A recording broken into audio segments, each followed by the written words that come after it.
Hey guys and gals, welcome back to another short vlog of my daily routines. Last night was quite rough for me. Been talking about a lot of my past, opening up doors that I thought I've closed and sealed, and only occasionally open up in subliminal type dreams or situations where I needed to reflect. But I had a good time. Me and Squish, if you don't know Squish, it's my son Preston. A couple of his friends, one of his friends came over and we played Minecraft Dungeons, which he enjoys playing video games with me. But if you know me, I'm very competitive when it comes to games. I like to follow a type of militaristic rules and outcomes to beat the game. He's all gung-ho, freelance, Leroy Jenkins type. But I had a good time. But I think I had too much of a good time. I think knowing that I can actually laugh and have an enjoyable moment with someone, I don't know if it pains me, but I know it kind of puts a wedge between my family and myself, because I know I can have a good time, but somehow, some way, I refuse, my mind, my body refuses to enjoy life. So that transpired yesterday. Again, it's just a lot of emotions have been coming out, and I want to keep doing this because I think it's healthy for me, and I think it's healthy for anybody. I think it's just one of those things that us veterans need to do. It's almost like, I think of it as like sweat. If you exercise and run 20 miles, run 10 miles, walk, whatever, and you don't sweat, it's unhealthy for you. And I think that's the same way about opening up. Emotions can get bottled, and eventually it could be unhealthy. I've talked about a lot about depression in the past. I live daily with depression just due to loved ones that have passed away too early, friends who have passed away too early. I've had previous COs, commanding officers in the past, commit suicide. And it makes you think, is this the life cycle of us veterans? I'll probably do another topic, but I've tried it numerous times to commit suicide, because not only was I depressed, I just felt that this was the only way out for me, that my burden was too heavy for my family's burden. But I know that's not the truth anymore. But I can think, the earliest onsets of depression for me, stems from the Marine Corps. I remember back in the days, I think when I was a PFC, we were going on Christmas leave. I rode down to Texas from North Carolina with some other sergeants that were coming this way, and I bought a ticket to go back. But again, nobody has the priorities like I do, and I needed to get to the airport X, Y, and Z time. I got there late. So I had to end up taking my mom's car to drive back from Monahans, Texas to Camp Lejeune.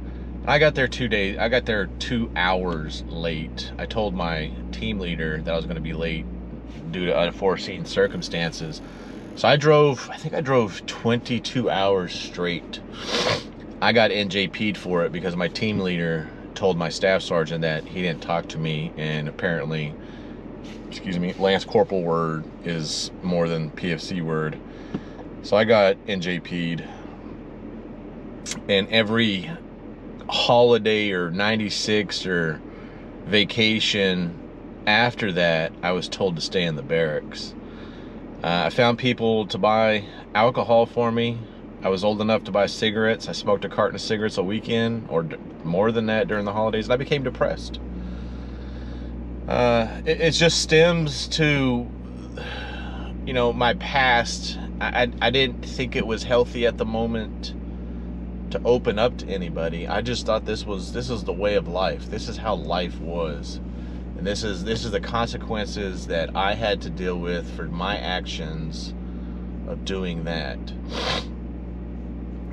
Depression, when I call him my brother. He was my best friend in the entire world.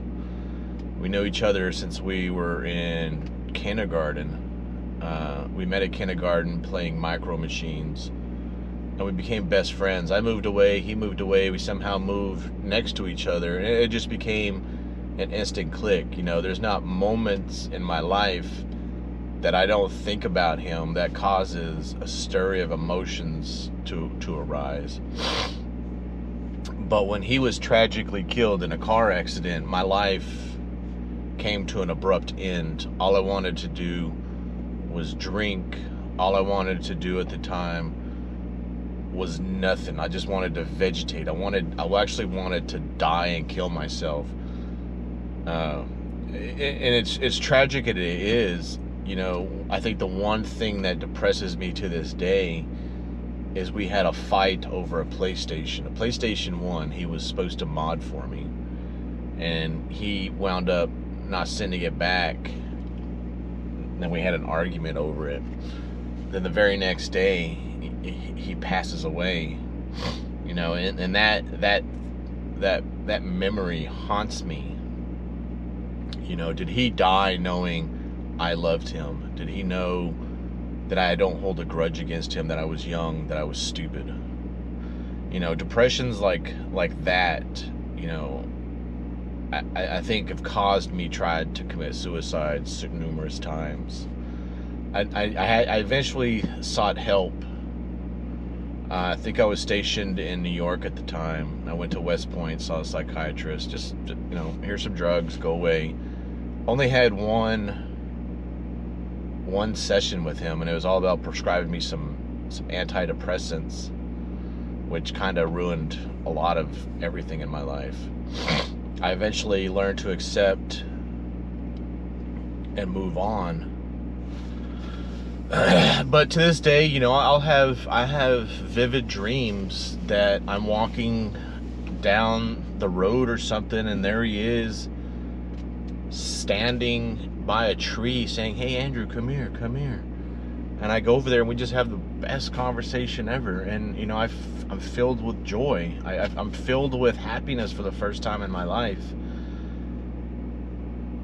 And when I wake up, all I want to do is go back to bed. And I know it's not healthy for me, but it's these types of situations where I've started to reach out to the VA to try to get some type of therapy to openly express myself about it, because I think his death, my sister's death, friend's death in Iraq, Marine's death in Iraq, bunch of veterans that I've served with committing suicide, a lot of these emotions just have no outreach. And now that COVID has come about, it kind of leaves veterans holding their dick in their hand. Sorry for that, but that's just the way, the only term I can think about it. But depression has got me by the nads, and I go every day living life that tomorrow's going to be a better day for me. But it has become a plateau where I know what's going to happen. I know what's going to trigger my depression. I know what's going to happen that very same day. You know, I'm glad I have a job. I'm glad I've got the support system that I do there. Thanks, Shane. I'm just glad that, you know, there's people to talk to. You know, I'm not alone. I'm not special. I'm just broken, and I've needed this for the long time, because I think my life, I've been searching for people to call friends, for people to call confidants. You know, I love my wife, I love my kids, I have my moments with them, but there's just sometimes you just need to find somebody who you can BS with, you know, who understands you, who's going through the very same thing. You know, you can talk about pretty much anything, and it helps me. But these videos are they're kind of making me take 2 steps back. But I know that step forward is going to be there, and I want to open up about my mental illness, my journeys, because I'm not a perfect person. You know, when people look at us, they like, oh, that perfect couple. I'm by far from that, and I'll let everybody know that. I mean, I F up every day. You know, my wife says, what the F are you doing? I was like, I'm just having a moment. Having a mental moment where I just forgot where I was, who I was talking to. I feel comfortable around people, so I kind of say things that I shouldn't say or do things I shouldn't do. But I'm hoping that there's something for all of us, by me as a combat veteran, as a retired veteran, as a veteran as anything else can be, that my videos will allow you, anybody else who watches them, to understand you're by far not alone in this world. There are people out there like you. We might put a fake smile as a facade to mask the pain, but understand that when we go home, the face mask comes off, the real person comes out, and the journey is only beginning. You know, the foxhole is still getting deeper, you know, but I'm down there creating tools for myself, creating all types of, I don't know, methods for myself to actually get out of this foxhole, get out of this hole, get out of this slump, so I can actually move on and try to live a meaningful life. So I apologize about the depression video that I posted a couple of days ago. I didn't realize there was sound to it. But I'm hoping, you know, don't let depression take over you. I don't let it take over me anymore. I kind of recognize, hey, I think I'm having a depressing moment. I need to go do something. I need to get myself out of this situation. For instance, I want to say it was a couple of days ago. I was at the store and I was checking out, and I looked up and I saw this person walking, and it reminded me of a Marine who passed, and I got very emotional. I didn't go up and say hey or whatnot, but all of a sudden just tears flowed from my face, and it was very emotional for me. And I could have just broke down there in the middle of the floor or the middle of the aisle, but I composed myself. I held it in, which I shouldn't have done, until I got to my truck, and I just let it all out.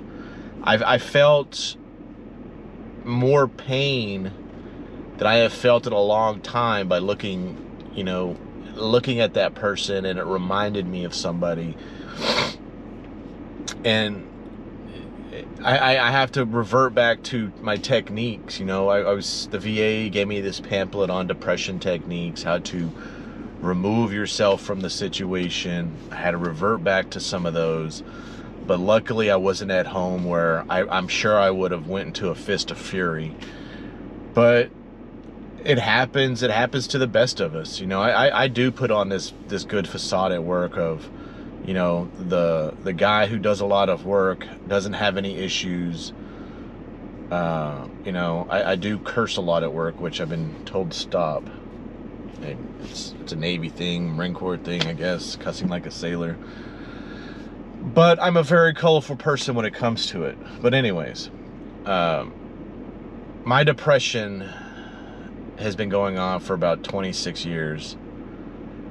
And I wish there was a magic button just to turn it off, you know, to go back to the days of before where I was happy. I'm not going to say happy with my family, but picking moments out of my life where I actually enjoyed myself, enjoyed being around others, enjoyed just getting out there doing stuff, and having the support system that I had back in there, my band of brothers. You know, that's the kind of things that I want to go back to. But I know it's not possible. It's 2022. It's a day in life of, you know, Andrew the depressed. But I hope some stories that I give you guys on my depression, and I'm sure I'll make some. I'll tell lots of stories. I'll probably even break down a couple of stories. But I'm hoping my stories resonate. You know, I'm not asking you to abide by, you know, Andrew-Unfiltered. I'm just saying, you know, my stories are here to help. I want to kind of think of them as a pillar in your building. You know, a building has tons of pillars, and I want to be one of those pillars that actually helps you stand upright, keeps you moving forward. So I appreciate the time to listen, the time watching me shed a couple of tears. Go ahead and cry one out if you need to. The memories are going to come back. The depressing times are going to come back. You're going to be flooded with a lot of emotions, and that's natural, and it's healthy just to let it all out. So I appreciate your time. I hope you look forward to the next episode. And you guys have an awesome Sunday, and I'll talk to you soon.